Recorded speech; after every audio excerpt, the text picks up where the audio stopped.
Hi guys, welcome back to our channel. നമ്മളിപ്പോൾ കണ്ടുകൊണ്ടിരിക്കുന്ന new ഡ്രാമയുടെ next പാർട്ടുമായിട്ടാണ് ഞാൻ നിങ്ങളിലേക്ക് എത്തിയിട്ടുള്ളത്. വീഡിയോയിലേക്ക് പോകുന്നതിന് മുമ്പായിട്ട് സബ്സ്ക്രൈബ് ചെയ്യാത്ത ഒരുപാട് കൂട്ടുകാരുണ്ട്. അവരെല്ലാവരും സബ്സ്ക്രൈബ് ചെയ്ത് കൂടെയുള്ള ബെല്ലൈക്കണും കൂടി എനേബിൾ ചെയ്ത് വെച്ചേക്കുക. കൂടെ തന്നെ വീഡിയോക്ക് ഒരു ലൈക്കും വീഡിയോനെ കുറിച്ചുള്ള അഭിപ്രായങ്ങൾ കമന്റിലൂടെയും അറിയിച്ച് ഞങ്ങളെ സപ്പോർട്ട് ചെയ്യുക. അപ്പോൾ അധികം വെയിറ്റ് ചെയ്യാണ്ട് നമുക്ക് നേരെ എപ്പിസോഡിലേക്ക് പോകാം. അങ്ങനെ ലിയോയും ഫെയ്യും കൂടി നടന്നു പോകുമ്പോൾ മോയാണെങ്കിലോ ഫെയ് എന്നും പറഞ്ഞിട്ട് ഇവരെ പുറകെ പോകും. ഇത് കാണുമ്പോ നമ്മുടെ ബോയ്ക്ക് ഇഷ്ടപ്പെടില്ല. അങ്ങനെ തന്നെ കാല് കുറുകെ വിട്ട് ബോയിനെ തള്ളി വിടും. എനിക്ക് എന്താ പറ്റിയത്, ഞാൻ എങ്ങനെയാ വീണെന്നുള്ള രീതിയിൽ മോ പയ്യെ തിരിഞ്ഞു നോക്കും. ആ ടൈമിന് ബോയും സോറി എന്റെ കാലൊന്ന് സ്ലിപ്പായതാണെന്ന് പറയും. നീ മനഃപൂർവ്വം ചെയ്തതാണ്, എനിക്ക് നന്നായിട്ട് തന്നെ അറിയാമെന്നും പറഞ്ഞ് മോ ചാടി കഴിഞ്ഞിട്ട് ബോയിനെ തല്ലാനായിട്ട് പോകും. ബോയ്ക്ക് കുറച്ച് ഫൈറ്റ് ഒക്കെ അറിയാവുന്നത് കൊണ്ട് തന്നെ മോയുടെ തല്ലിൽ നിന്ന് ബോയ് നൈസായിട്ട് ഒഴിഞ്ഞു മാറിക്കൊണ്ടിരിക്കും. എത്രയൊക്കെ ചെയ്തിട്ടും മോയ്ക്ക് ബോയിനെ തല്ലാനേ പറ്റുന്നില്ല. അവസാനം ഉരുണ്ട് മോ തന്നെ വീഴും. അപ്പോഴും പോയി എന്തായാലും ഞാൻ നിന്റെ അടുത്ത് ക്ഷമ ചോദിച്ചില്ലേ, അപ്പോ നിനക്കതങ്ങ് വിട്ട് കളഞ്ഞാ പോരെ, അല്ലാണ്ട് വെറുതെ എന്തിനാ ഇവിടെ ഒരു സീൻ ക്രിയേറ്റ് ചെയ്യുന്നത്? ഓ അപ്പോ ഇതും നിന്റെ ആക്ടിങ്ങിന്റെ ഭാഗമായിരിക്കുമല്ലേ എന്ന് ഇങ്ങനെ ചോദിക്കും. ഇത് കേൾക്കുമ്പോ മോയ്ക്കൊട്ടും ഇഷ്ടപ്പെടില്ല. ഓടാന്നും പറഞ്ഞിട്ട് ഒരു കസേര എടുത്ത് ഇവന്റെ നേർക്കെറിയും. പക്ഷെ ആ കസേര പോകുന്നത് ലിയോന്റെ നേർക്കായിരിക്കും.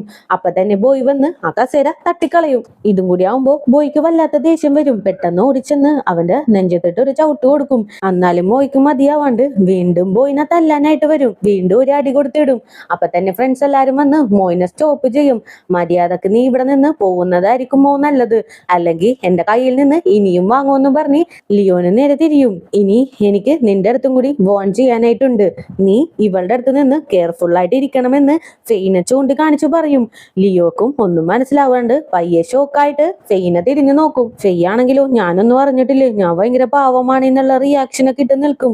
അങ്ങനെ സീൻ കട്ട് ചെയ്താല് ബോയ് നടന്നു പോകുമ്പോ ആൻ പുറകെ വരും. ആരോ ഒരാള് എന്റെ അടുത്ത് ലിയോന്റെ കാര്യത്തിൽ ഇടപെടില്ല, മാറി നിൽക്കാൻ പോവാണെന്നൊക്കെ പറഞ്ഞിട്ടുണ്ടായിരുന്നു. ഇപ്പതേ അവൾക്കൊരു പ്രോബ്ലം വന്നപ്പോ ആ പറഞ്ഞ ആള് തന്നെ മുൻപിൽ വന്ന് നിന്ന് കളഞ്ഞല്ലോ എന്നും പറഞ്ഞ് നല്ല രീതിക്ക് കളിയാക്കും. നിനക്കിപ്പോ എന്താ വേണ്ടേന്ന് ബോയ് ഇങ്ങനെ ചോദിക്കും. കൊള്ളാലോ നീ ആള്, നീയല്ലേ നേരത്തെ എന്റെ അടുത്ത് ഒരുമാതിരി ഡയലോഗ് ഒക്കെ അടിച്ചത്, എന്നിട്ട് നീ എന്റെ അടുത്ത് എന്താ വേണ്ടേന്ന് ചോദിക്കുന്നു. എന്റെ ഒരു അഭിപ്രായത്തില് നീ നിന്റെ അടുത്ത് തന്നെ ഈ ചോദ്യം ചോദിക്കുന്നതാണ് നല്ലതെന്ന് ഇങ്ങനെ പറയും. അപ്പൊ തന്നെ ബോയ് ആന്ന ഒന്ന് തിരിഞ്ഞു നോക്കും. സത്യത്തിൽ ഞാൻ സീരിയസ് ആയിട്ട് ചോദിച്ചതാണ്, നീ നിന്റെ അടുത്ത് തന്നെ നിനക്ക് എന്താ വേണ്ടതെന്ന് ചോദിച്ചു നോക്കെന്ന് പറയും. അപ്പൊ തന്നെ ബോയും പിന്നെ ആ ഒരു സിറ്റുവേഷനിൽ ഞാൻ വേറെന്താണ് ചെയ്യേണ്ടിയിരുന്നതെന്ന് ഇങ്ങനെ ചോദിക്കും. ഞാനൊന്ന് ചോദിച്ചോട്ടെ ബോയ്, ലിയോന് എന്താ ആക്ച്വലി പറ്റിയത്? അതുമല്ലാണ്ട് ലിയോന്റെ അടുത്ത് ഫെയ്യനോ ഒന്ന് സൂക്ഷിച്ചോളാനും പറഞ്ഞു, അതെന്തുകൊണ്ടാണെന്ന് ഇങ്ങനെ ചോദിക്കും. ശരിക്കും വറി ചെയ്യേണ്ട കാര്യം അതിലുള്ളത് കൊണ്ടാണ് ഞാൻ അങ്ങനെയൊക്കെ പറഞ്ഞത്. പിന്നെ നിനക്ക് സെയിന്റ് എന്ന ആളെ അറിയാമോ എന്ന് ഇങ്ങനെ ചോദിക്കും. സെയിന്റോ? ഞാൻ ഈ പേര് കേട്ടിട്ടുണ്ട്, പക്ഷേ എവിടെ വെച്ചാണ് കേട്ടതെന്ന് അറിയില്ല, ഓർമ്മ വരുന്നില്ല എന്ന് പറയും. അങ്ങനെ സീൻ കട്ട് ചെയ്താല് ലിയോയും ഫെയ്യും കൂടി ഇരിക്കാണ്. ലിയോ ആണെങ്കിൽ ഇത്തിരി അപ്സെറ്റ് ആണ്, അതുകൊണ്ടൊന്നും മിണ്ടുന്നില്ല. അപ്പൊ തന്നെ ഫെയ്യും നീ എന്താണ് ഒന്നും മിണ്ടാണ്ടിരിക്കുന്നത്, എന്നെ കുറിച്ച് ചിന്തിച്ചിട്ടാണോ എന്ന് ഇങ്ങനെ ചോദിക്കും. ഞാൻ മിണ്ടാണ്ടിരിക്കുന്നത് ആ പയ്യനെ കുറിച്ച് ആലോചിച്ചിട്ടാണ്. അവൻ എന്തിനാണ് നിന്നെ ചൂണ്ടിക്കാണിച്ച് അങ്ങനെയൊക്കെ പറഞ്ഞത്? അതിന്റെ എന്താവശ്യമാണ് ഉണ്ടായത്? ശരിക്കും അവനൊരു ചൊറിയനാണെന്ന് പറയും, അതും ഭയങ്കര ദേഷ്യത്തില്. ഇത് കാണുമ്പോ തന്നെ ഫെയ്യും എന്തോ ഇവളുടെ അടുത്ത് സഹതാപമുള്ള പോലെ കയ്യിലൊക്കെ കയറി പിടിക്കും. ആ ടൈമിന് മെമിയും ഫ്രണ്ടും കൂടി അങ്ങോട്ടേക്ക് എത്തും. ഓ ഇവിടെ എന്താ നടന്നത്, എനിക്കൊന്നും മനസ്സിലായില്ല എന്ന് പറയും. അപ്പൊ തന്നെ ഫ്രണ്ടും മെമി ഇവിടെ നടന്നതൊന്നും നിനക്ക് മനസ്സിലായില്ലേ എന്ന് ഇങ്ങനെ ചോദിക്കും. അപ്പൊ തന്നെ ഫെയ്യും ചിലപ്പോ ഇങ്ങനെയൊക്കെ നടന്നത് നല്ലതിനായിരിക്കാം, നിനക്ക് അവനോട് ദേഷ്യമുണ്ടോ? നീ മോയിനെ കുറിച്ച് അധികമൊന്നും ചിന്തിക്കണ്ടെന്ന് പറയും. അപ്പൊ തന്നെ മെമിയും ശരിയാണ് ഫെയ് പറഞ്ഞത്, നീ മോയിനെ കുറിച്ച് ആലോചിക്കാനേ നിക്കണ്ട, നീ അതെല്ലാം മറന്നു കളഞ്ഞേക്ക്, നീ ഇപ്പോ ഓക്കെ അല്ലേ എന്ന് ഇങ്ങനെ ചോദിക്കും. ഇത് കേൾക്കുമ്പോ ലിയോന് വല്ലാത്തൊരു സങ്കടമൊക്കെ വന്ന് ഭയങ്കരമായിട്ട് കരയാനായിട്ട് തുടങ്ങും. അപ്പൊ തന്നെ 3 ഫ്രണ്ട്സും കൂടി ലിയോന ഹഗ് ചെയ്തൊക്കെ നിൽക്കും. ഇത് കാണുമ്പോ ലിയോന് ഭയങ്കര ഹാപ്പി ആയിട്ട് താങ്ക്സ് ഒക്കെ പറഞ്ഞുകൊണ്ടിരിക്കും. അങ്ങനെ സീൻ കട്ട് ചെയ്താല് മോയ് ഇപ്പോ പ്രൊഫസറിന്റെ അടുത്ത് കംപ്ലൈന്റ് ചെയ്യാനായിട്ട് വന്നേക്കുവാണ്. പ്രൊഫസർ എനിക്കൊരു കംപ്ലൈന്റ് ഉണ്ട്, അതിന് ഉടനെ തന്നെ നടപടിയും എടുക്കണം. പുതിയതായിട്ട് വന്ന ഒരു പയ്യൻ ആവശ്യമില്ലാണ്ട് എന്നെ ഇങ്ങോട്ട് വന്ന് അറ്റാക്ക് ചെയ്തു. എന്റെ ഫേസ് കണ്ടില്ലേ, ശരിക്കും അവനൊരു ചൈൽഡിഷ് ബിഹേവിയർ ആയിരുന്നു, ഒരു കാര്യവും ഇല്ലാണ്ടാണ് അവൻ എന്നെ ഇങ്ങോട്ട് വന്ന് തല്ലിയതെന്ന് ഇങ്ങനെ പറഞ്ഞുകൊണ്ടിരിക്കും. അപ്പൊ തന്നെ പ്രൊഫസറും എന്തായാലും നിന്റെ ഭാഗം ഞാൻ കേട്ടല്ലോ, ഇനി ആ പയ്യന്റെ ഭാഗം കൂടി കേൾക്കട്ടെ. പിന്നെ നിന്റെ കയ്യിൽ എന്തെങ്കിലും എവിഡൻസ് വല്ലതും ഉണ്ടോ, വീഡിയോ ക്ലിപ്പോ അല്ലെങ്കിൽ വല്ല വിറ്റ്നസോ ഉണ്ടെങ്കിൽ അവരെയും കൂട്ടി ഇങ്ങോട്ടേക്ക് വാ, എന്നിട്ട് നമുക്ക് എന്താന്ന് വെച്ചാൽ തീരുമാനിക്കാന്ന് പറയും. ഞാനല്ല ഫസ്റ്റ് ഫൈറ്റിനായിട്ട് പോയത്. എന്റെ കയ്യിലൊരു വിറ്റ്നസ് ഉണ്ട്. ഞാൻ എന്തായാലും അവനെ വിളിക്കാന്ന് പറയും. അങ്ങനെ സീൻ കട്ട് ചെയ്താല് ഷായിനെ കാണിക്കാണ്. ഷാ ഒരു ഷോപ്പിൽ നിന്ന് ജ്യൂസ് ഒക്കെ വാങ്ങി ഇറങ്ങുമ്പോ പെട്ടെന്ന് ഒരു കോള് വരും. നീ ലിയോനെ ഹെൽപ്പ് ചെയ്യാൻ നോക്കിയിട്ട് നീ അവനുമായിട്ട് തല്ലു പിടിച്ചെന്നോ? എന്തായാലും നീ അവിടെ നിൽക്ക്, ഞാൻ പെട്ടെന്ന് തന്നെ അങ്ങോട്ടേക്ക് വരാം.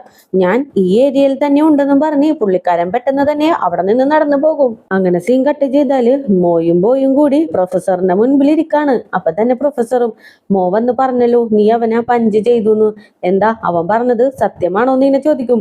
ബോയാണെങ്കിലാ മോയിനൊന്ന് നോക്കിയിട്ട് ഞാൻ എന്തുകൊണ്ടാണ് അവനെ തല്ലിയതെന്നുള്ള കാര്യം നിങ്ങളുടെ അടുത്ത് പറഞ്ഞായിരുന്നു എന്ന് ഇങ്ങനെ ചോദിക്കും. അപ്പൊ തന്നെ മോയും അതിന് ഞാനൊന്നും ചെയ്തില്ലല്ലോ, ഫസ്റ്റ് നീ എന്നെ ആവശ്യമില്ലാണ്ട് തള്ളിയിടുവായിരുന്നു. നീ എന്തായാലും ആദ്യമായിട്ടൊന്നുമല്ല ഇങ്ങനെ ഒരു പ്രശ്നത്തിലൊക്കെ ചെന്ന് ചാടുന്നത്. നീ ശരിക്കും ഒരു ഭ്രാന്തനാണ്. അതിന്റെ എല്ലാ എവിഡൻസും എന്റെ കയ്യിലുണ്ട്. എന്തായാലും നീ ഇരുന്ന് കണ്ടോന്ന് പറയും. പെട്ടെന്ന് തന്നെ പോയി തിരിഞ്ഞിട്ട് സെയിന്റ് എന്ന് ഇങ്ങനെ പറയും.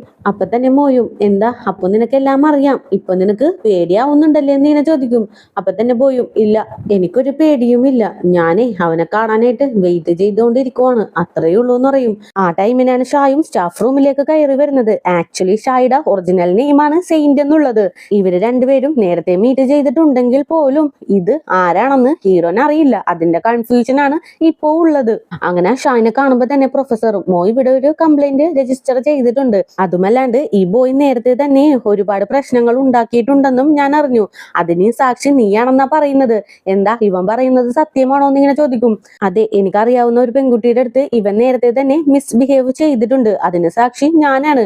അന്ന് ഞാനാണ് ഇവനെ ഓടിച്ചു വിട്ടത് പോലും. പിന്നെ മോയുമായിട്ടുള്ള പ്രശ്നത്തിന് തുടക്കമിട്ടത് പോലും ഇവനാണ്. അതിന് എന്റെ കയ്യിലൊരു വീഡിയോ എവിഡൻസ് ഉണ്ടെന്നും പറഞ്ഞ് മോ ലിയോന്റെ ഒക്കെ പുറകെ പോകുമ്പോ ബോയ് കാല് കുറുകെ വിട്ട് വീഴ്ത്തില്ലേ, അത് മുതലുള്ള വീഡിയോ കാണിച്ചു കൊടുക്കും. ഇത് കണ്ടോ പ്രൊഫസർ, ഇതില് ക്ലിയർ ആയിട്ട് ബോയ് അവന് കാല് കുറുകെ വിട്ട് വീഴുന്ന സീനൊക്കെ ഉണ്ടെന്ന് ഇങ്ങനെ പറയും. ഇത് കേൾക്കുമ്പോ പ്രൊഫസറും ശരിയാണ്, ഇതിലെല്ലാം ക്ലിയർ ആയിട്ടുണ്ടെന്ന് പറയും. അപ്പൊ തന്നെ ബോയും തിരിഞ്ഞു നോക്കി. പ്രൊഫസർ നിങ്ങൾ ഇനിയും കണ്ടോ, അവൻ ചെയർ എടുത്ത് എറിയും, അത് എങ്ങോട്ടാ പോകുന്നതെന്ന് ശ്രദ്ധിച്ചോന്ന് പറയും. അപ്പൊ തന്നെ ഷായും എന്റെ കയ്യിൽ ഇത്രയേ ഉള്ളൂ എന്നും പറഞ്ഞ് ഫോൺ അങ്ങോട്ട് കട്ട് ചെയ്യും. അപ്പോ മോയാണെങ്കിലോ കണ്ട ഇപ്പൊ എല്ലാ തെളിവും കിട്ടിയില്ലേ, ഇവനാണ് ഫൈറ്റ് ചെയ്യാനായിട്ട് ആദ്യം വന്നേന്നും പറഞ്ഞ് ഇത്തിരി ആറ്റിറ്റ്യൂഡ് ഇട്ട് നിൽക്കും. ആ ടൈമിന് ഷാ വീണ്ടും പക്ഷേ ഇതിന് മുമ്പ് നടന്ന കാര്യവും കൂടി എന്റെ കയ്യിലുണ്ടെന്നും പറഞ്ഞിട്ട് ലിയോന വല്ലാണ്ട് ഹേർട്ട് ചെയ്തില്ലേ, ആ ഒരു വീഡിയോ കൂടി കാണിച്ചങ്ങോട്ട് കൊടുക്കും. ഇത് കാണുമ്പോ പ്രൊഫസറിനും ഏകദേശം കാര്യങ്ങളെല്ലാം ക്ലിയർ ആകും. മോ നീയല്ലേ പറഞ്ഞത് ബോയ് ആണ് നിന്നെ അറ്റാക്ക് ചെയ്യാൻ വന്നതെന്ന്. ഇത് കാണുമ്പോ തന്നെ എല്ലാം ഞങ്ങൾക്ക് ക്ലിയർ ആയി മനസ്സിലാവുന്നുണ്ടെന്ന് പറയും. അപ്പൊ തന്നെ മോയും ചാടി എഴുന്നേൽക്കും. എന്താ ഷാ നീ എന്നെ ഹെൽപ്പ് ചെയ്യാന്നും പറഞ്ഞല്ലേ ഇവിടെ വന്നത്, എന്നിട്ട് നീ എന്തായി കാണിക്കുന്നേന്ന് ഇങ്ങനെ ചോദിക്കും. അപ്പൊ തന്നെ ഷായും ഞാൻ നിന്റെ അടുത്ത് പറഞ്ഞത് എന്താണ്, ലിയോനെ കെയർഫുൾ ആയിട്ട് നോക്കാനായിട്ടല്ലേ, എന്നിട്ട് നീ തന്നെ അവളെ ഹേർട്ട് ചെയ്തു. അവളെ ശരിക്കും ഹെൽപ്പ് ചെയ്തതാണ് ബോയ്, എന്നിട്ട് നീ എന്നെ വിളിച്ച് നുണയാ പറഞ്ഞത്. അപ്പൊ പിന്നെ ഞാൻ എന്താ ചെയ്യേണ്ടതെന്ന് ഇങ്ങനെ ചോദിക്കും. ഇത് കേട്ട് വേറെ നിവൃത്തിയില്ലാണ്ട് മോയും എല്ലാ സത്യങ്ങളും പ്രൊഫസറിന്റെ അടുത്ത് സമ്മതിച്ചു കൊടുക്കും. എല്ലാം സ്റ്റാർട്ട് ചെയ്ത് വെച്ചത് ഞാനാണെന്ന് പറയും. അങ്ങനെ സീൻ കട്ട് ചെയ്താല് ഷാ ലിഫ്റ്റിലേക്ക് കയറാനായിട്ട് നിൽക്കാണ്. ആ ടൈമിന് ബോയും അവന്റെ അടുത്തേക്ക് വന്ന് നിൽക്കും. രണ്ടുപേരും പരസ്പരം ഒന്നും മിണ്ടുന്നൊന്നുമില്ല. അപ്പോ ഷാ തന്നെ തുടക്കമിടും. എന്താ നിനക്ക് എന്റെ അടുത്ത് ഒരു താങ്ക്സ് പറയാനൊന്നും അറിയാൻ പാടില്ലേന്ന് ഇങ്ങനെ ചോദിക്കും. അപ്പൊ തന്നെ ബോയും എന്നെ പ്രൊഫസറിന്റെ മുമ്പിൽ ഒരു ബാഡ് ഗായ് ആയിട്ട് ചിത്രീകരിച്ചതിനാണോ ഞാൻ നിന്റെ അടുത്ത് താങ്ക്സ് പറയേണ്ടതെന്ന് ഇങ്ങനെ ചോദിക്കും. അതിനിപ്പോ ഞാൻ എന്ത് ചെയ്യാനാണ്, എല്ലാത്തിനും തുടക്കമിട്ടത് നീ തന്നെയല്ലേന്ന് തിരിച്ച് ഷായും ചോദിക്കും. ശരിക്കും നീ അവിടെ വന്നില്ലായിരുന്നെങ്കിലും എന്റെ ഭാഗം ക്ലിയർ ചെയ്യാനായിട്ട് എനിക്ക് സാധിക്കുമായിരുന്നു. അതുകൊണ്ട് എനിക്ക് നിന്റെ അടുത്ത് താങ്ക്സ് പറയേണ്ട ആവശ്യമൊന്നുമില്ല എന്ന് ബോയും പറയും. ഓ വാവ്, നീ എന്തായാലും നല്ല ബുദ്ധിമാനാണ്, എന്തായാലും ഞാൻ സമ്മതിച്ചു എന്നറിയും. അപ്പൊ തന്നെ ബോയും എന്തായാലും സത്യം വന്ന് അവിടെ പറഞ്ഞതില് ഒരുപാട് താങ്ക്സ് ഉണ്ടെന്ന് അറിയും. ഇത്രയും സിമ്പിൾ ആയിട്ട് ഒരാൾ താങ്ക്സ് പറയുന്നത് ഞാൻ ആദ്യമായിട്ടാണ് കാണുന്നത്. എന്തായാലും ഞാൻ ആ താങ്ക്സ് എടുത്തു. എനിവേ നീ ഉണ്ടായത് കൊണ്ടാണ് ലിയോനെ ഹെൽപ്പ് ചെയ്തത്, അതിനും താങ്ക്സ് ഉണ്ടെന്ന് അറിയും. അപ്പൊ തന്നെ ബോയും എനിക്ക് നിന്റെ താങ്ക്സ് ഒന്നും ആവശ്യമൊന്നുമില്ല, ലിയോനെ കുറിച്ച് നീ സങ്കടപ്പെടണ്ട, ഞാൻ സങ്കടപ്പെട്ടോളാന്നും പറഞ്ഞ് പെട്ടെന്ന് തന്നെ ലിഫ്റ്റിലേക്ക് കയറി പോകും. ഇതിനെന്ത് മറുപടി കൊടുക്കണമെന്ന് അറിയാൻ പാടില്ലാണ്ട് ഭയങ്കര രൂക്ഷമായിട്ട് നമ്മുടെ ബോയിനെ നോക്കി പുള്ളിക്കാരനും ലിഫ്റ്റിലേക്ക് കയറും. അങ്ങനെ ഇപ്പൊ സീൻ കട്ട് ചെയ്താല് ഫെയിൽ ലിയോനെയും ഫ്രണ്ട്സിനെയും കൂട്ടി ഒരു പെർഫ്യൂം മിക്സിംഗ് ഷോപ്പിലേക്ക് ചെല്ലും. അത് കാണുമ്പോ ലിയോന് ഒരുപാട് ഹാപ്പി ആകും. ഈ പ്ലേസ് എനിക്ക് ഒരുപാട് ഇഷ്ടമായി എന്നറിയും. അപ്പൊ തന്നെ ഫെയ്യും ഞാൻ ഒരു ബ്ലോഗിൽ കണ്ടായിരുന്നു മൈൻഡ് റിലാക്സ് ചെയ്യാനായിട്ട് ഇങ്ങനെയുള്ള പ്ലേസിലേക്ക് വരണമെന്ന്. അതുകൊണ്ടാണ് ഞാൻ നിന്നെയും കൂട്ടി ഇങ്ങോട്ടേക്ക് വരുന്നത്. നിന്റെ മൈൻഡ് ഇത്തിരി അപ്സെറ്റ് ആണെന്ന് എനിക്കറിയാന്ന് പറയും. താങ്ക് യു ഫെയ്, എന്റെ മനസ്സ് നന്നായിട്ട് അറിയാവുന്ന എന്റെ ബെസ്റ്റ് ഫ്രണ്ടാണ് നീ. നിന്നെ കുറിച്ച് ആ ബോയ് അങ്ങനെയൊക്കെ പറഞ്ഞതിലാണ് എനിക്ക് സങ്കടം വന്നത്. അതുകൊണ്ടാണ് ഞാൻ ഇത്രയും അപ്സെറ്റ് ആയെന്ന് പറയും. എന്നാലും എനിക്കൊരു കാര്യം മനസ്സിലാവുന്നില്ല, ബോയ് എന്തുകൊണ്ടാണ് നിന്റെ പുറകെ വരുന്നത്? പാസ്റ്റിൽ എന്തെങ്കിലും നിങ്ങളുടെ ഇടയിൽ നടന്നിട്ടുണ്ടോന്ന് എന്നെ ചോദിക്കും. അപ്പൊ തന്നെ ലിയോയും ഭയങ്കര അപ്സെറ്റ് ആകും. ഞങ്ങളുടെ ഇടയിൽ ഒന്നും തന്നെ ഇല്ല, ഞങ്ങള് സെയിം സ്കൂളിലാണ് പഠിച്ചത്, അത്രയേ ഉള്ളൂ എന്ന് അറിയും. അപ്പൊ തന്നെ ഫെയ്യും, ബോയ് എന്തുകൊണ്ടാണ് എന്റെ അടുത്ത് നിന്ന് കെയർഫുൾ ആയിട്ട് ഇരിക്കാൻ നിന്റെ അടുത്ത് പറഞ്ഞതെന്ന് എനിക്കറിയാം. നിന്റെ അടുത്ത് ഇഷ്ടമാണെന്ന് പറഞ്ഞതിന് ശേഷം നീ റെസ്റ്റ് റൂമിലേക്ക് പോയി. ആ ടൈമിന് ഞാൻ അവന്റെ അടുത്ത് ചെന്നിരുന്നു. എന്നിട്ട് എനിക്ക് നിന്നെ ഒരുപാട് ഇഷ്ടമാണെന്നും കൂടി പറഞ്ഞു. ലിയു, ഇത് കേട്ട് നീ തെറ്റിദ്ധരിക്കരുത്. നിന്നോട് പെട്ടെന്ന് വന്ന് ഇഷ്ടമാണെന്ന് പറഞ്ഞപ്പോ അവൻ എത്രക്ക് ജെന്യുവിൻ ആണെന്ന് എനിക്കൊന്ന് ടെസ്റ്റ് ചെയ്യണമായിരുന്നു. അതുകൊണ്ടാണ് ഞാൻ അങ്ങനെ പറഞ്ഞത്. അല്ലാണ്ട് എനിക്ക് മോയുടെ അടുത്ത് ഇഷ്ടം ഒന്നും ഉള്ളത് കൊണ്ടല്ല. ചിലപ്പോ ഞാൻ പറഞ്ഞ കാര്യം ബോയ് കേട്ടിട്ടുണ്ടാവാം. അതുകൊണ്ടായിരിക്കാം നിന്റെ അടുത്ത് എന്റെ അടുത്ത് നിന്നും കെയർഫുൾ ആയിട്ട് ഇരിക്കാൻ പറഞ്ഞത്. എനിക്ക് നിന്നെ ഒരുപാട് ഇഷ്ടമാണ്, അതുകൊണ്ടാണ് ഞാൻ ഇങ്ങനെയൊക്കെ ചെയ്തത്. അല്ലാണ്ട് കൂടെ നിന്ന് ചതിക്കാനൊന്നും അല്ല എന്ന് പറഞ്ഞിട്ട് ഫെയ്യാണെങ്കിലോ ഒരു കള്ളക്കരച്ചിലങ്ങാട് കരയും. ഇതില് നമ്മുടെ ലിയു വീഴുകയും ചെയ്യും. കുഴപ്പമില്ല ഫെയ്, എന്റെ അടുത്ത് കാണിച്ചത് ജെന്യുവൻ ആയിട്ടുള്ള സ്നേഹമാണോന്ന് നീ ചെക്ക് ചെയ്തതല്ലേ? അതിലെനിക്കൊരു പ്രോബ്ലവും ഇല്ല. ശരിക്കും നീ എന്റെ ബെസ്റ്റ് ഫ്രണ്ടാണ്, എനിക്ക് നിന്നെ വേണമെന്നും പറഞ്ഞ് രണ്ടും കൂടി ഹഗ്ഗൊക്കെ ചെയ്ത് നിൽക്കും. അപ്പൊ തന്നെ മിമിയും ഫ്രണ്ടും കൂടി വരും. മതി കരഞ്ഞ് കെട്ടിപ്പിടിച്ചതൊക്കെ, നമുക്ക് ഫുഡ് കഴിക്കാം, എനിക്ക് നന്നായിട്ട് വിശക്കുന്നുണ്ടെന്നും പറഞ്ഞ് എല്ലാവരും കൂടി ഹാപ്പി ആയിട്ട് നിൽക്കുമ്പോ ഫെയ്ക്ക് മോയുടെ അടുത്ത് നിന്ന് കോള് വരും. പക്ഷേ ഇവളാണെങ്കിലോ അത് ഇവര് കാണാണ്ട് ഒന്ന് മറച്ചു വെക്കും. അങ്ങനെ സീൻ കട്ട് ചെയ്താല് ബോയ് വീട്ടിലാണ് ഉള്ളത്. അവൻ ആ ഒരു ചെയർ തട്ടിക്കളഞ്ഞില്ലേ, അതുകൊണ്ട് തന്നെ കയ്യില് ചെറിയൊരു മുറിവൊക്കെ പറ്റിയിട്ടുണ്ട്. അതിപ്പോ സിസ്റ്റർ ചെക്ക് ചെയ്തോണ്ടിരിക്കും. വലിയ മുറിവൊന്നുമില്ല, ജസ്റ്റ് ഒരു ഓയിൽമെന്റ് പുരട്ടിയാൽ മതി, ഇത് ശരിയാവും അറിയും. ഞാൻ ഓൾറെഡി ഓയിൽമെന്റ് പുരട്ടിയായിരുന്നു. പിന്നെ നീ എനിക്ക് വേണ്ടി ഒരു ഹെൽപ്പ് ചെയ്യില്ലേ? ഡാഡ് കാണാണ്ടിരിക്കാൻ വേണ്ടിയിട്ട് നെറ്റിൽ വല്ല എന്റെ ഫൈറ്റിന്റെ വീഡിയോസ് ഉണ്ടെങ്കിൽ അതൊക്കെ ഒന്ന് ഡിലീറ്റ് ചെയ്യാമോ എന്ന് ഇങ്ങനെ ചോദിക്കും. എന്താ ചേട്ടാ, ആ ഫൈറ്റിന്റെ വീഡിയോ ഡാഡ് കണ്ടു കഴിഞ്ഞാല് ചേട്ടന്റെ അലവൻസ് കട്ട് ചെയ്യും, അത് പേടിച്ചിട്ടല്ലേ ചേട്ടൻ ഇങ്ങനെ പറഞ്ഞതെന്ന് ഇങ്ങനെ ചോദിക്കും. നിനക്ക് എന്നാ ഹെൽപ്പ് ചെയ്യാൻ പറ്റുമോ ഇല്ലയോ? നീ എന്നെ ഹെൽപ്പ് ചെയ്യുവാണെങ്കിൽ നിനക്കൊരു സൂപ്പർ ടീഷർട്ട് ഞാൻ വാങ്ങിച്ചു തരാം. എന്താ എല്ലാ വീഡിയോസും ഡിലീറ്റ് ചെയ്ത് കളയില്ലേന്ന് ഇങ്ങനെ ചോദിക്കും. ചേട്ടൻ എനിക്ക് ടീഷർട്ട് ഒന്നും വാങ്ങിച്ചു തരേണ്ട ആവശ്യമേ ഇല്ല, അല്ലാണ്ട് തന്നെ ഞാൻ ചേട്ടന്റെ ടീഷർട്ട് എല്ലാം അടിച്ചു മാറ്റാറുണ്ട്. അതുകൊണ്ട് പ്രത്യേകിച്ച് കൈക്കൂലിയൊന്നും തരണ്ട.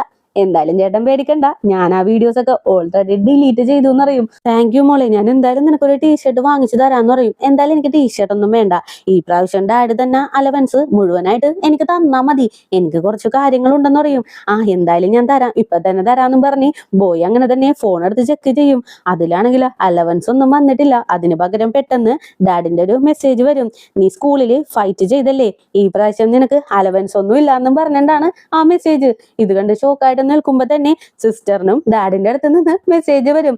നീ അവനെ ഹെൽപ്പ് ചെയ്തു, വീഡിയോസ് ഒക്കെ ഡിലീറ്റ് ചെയ്യാനായിട്ട് നീ അവനെ ഹെൽപ്പ് ചെയ്തു, അതുകൊണ്ട് ഈ മാസം നിനക്കും അലവൻസ് ഇല്ലാന്ന് പറയും. പുള്ളിക്കാരിയാണെങ്കിൽ പേടിച്ച് അപ്പൊ തന്നെ ഡാഡിന് കോൾ ചെയ്യും.